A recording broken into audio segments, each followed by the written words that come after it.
All right, we are going to be talking about the initial breaking in period with the transition leash. Today we're using Vera. She's a 4-month-old Great Dane puppy from Bayou Animal Services, and she has never had a transition leash on before, so we're going to see how this goes.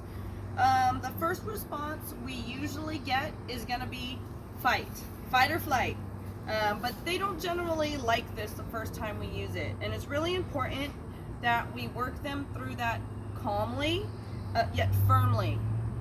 Once you make a command, you have to commit to it. So this initial period is very important. Now, when you have a very reactive dog, you may get a lot more fight, and that's okay. You just need to make sure you're patient and calm and firm with them. Puppies can be a little, one way or the other. And if they've had some kind of structure put on them in the past, some kind of training, they usually take to it a little better as well. So I'm just going to go ahead and put the transition leash on her. We're going to put some pressure on it and see how she reacts to that.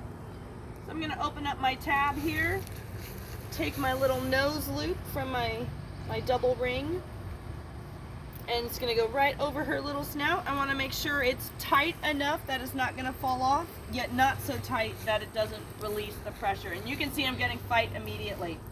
So I'm going to put steady pressure up. Not enough to hurt her, just steady pressure. And two things are going to happen. Nothing, or she's going to fight. And they can either, swing their head back and forth, claw at the nose loop, and that's all fine. We're not going to jerk. We're not going to fight. Just steady, hold up until they sit. And this is where a lot of people go wrong. They will give up. And we want to make sure we're just going to hold steady pressure on this leash until she sits. Now this could take a minute, 5 up to 10 minutes. This is where you need to be patient. You can see I'm not jerking her. I'm just putting a little steady pressure, not enough to hurt her, and hopefully she will sit sooner rather than later. Now, if she's just kind of focused off on something that, she's not really paying attention to you, it's not something they're used to. So again, I'm just gonna do a little snap here, maybe get her attention. And if she doesn't do that, you can even use a little pressure, but you can see she went into a sit. So as soon as she sits, I wanna release that pressure and just kind of prevent her from playing with it. So I want her to get used to it. I'm getting a little fight still, but she's okay. Well, she's being a typical Great Dane puppy. So she got up on her own. Again, more pressure up until she sits. And our goal with this training is to have her sit and be calm when we're not moving, or to walk with us when we are. So I've got that steady pressure up.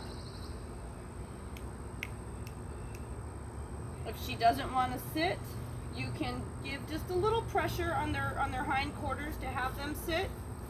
But we do want most of the communication to be done through the leash. You don't want to have to rely with pushing them down, but we're just trying to literally show them exactly how we want them to behave.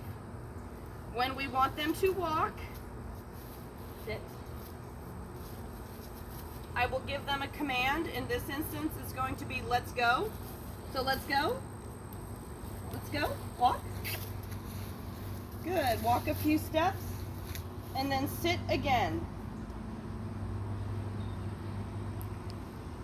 And this is where timing is important. This may take a little time. You need to be patient, and you cannot give up on the command.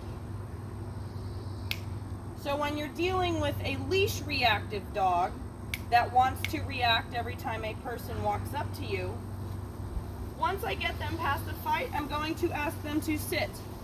And then as a person approaches me, every time I get a reaction I don't like, either the dog gets up, the dog growls, the dog barks, any kind of reaction, I'm going to put pressure on that leash and ask the dog to sit and be calm. And I may correct the dog several times during this interaction, but the goal is to get them into this reaction when they're confronted by any kind of outward stimulus, which is to sit and be calm. If we can get the dog here, then we can start learning other commands. And Vera has been very good and very goofy, as Great Dane puppies are wont to be. But hopefully this helps, and thank you for watching.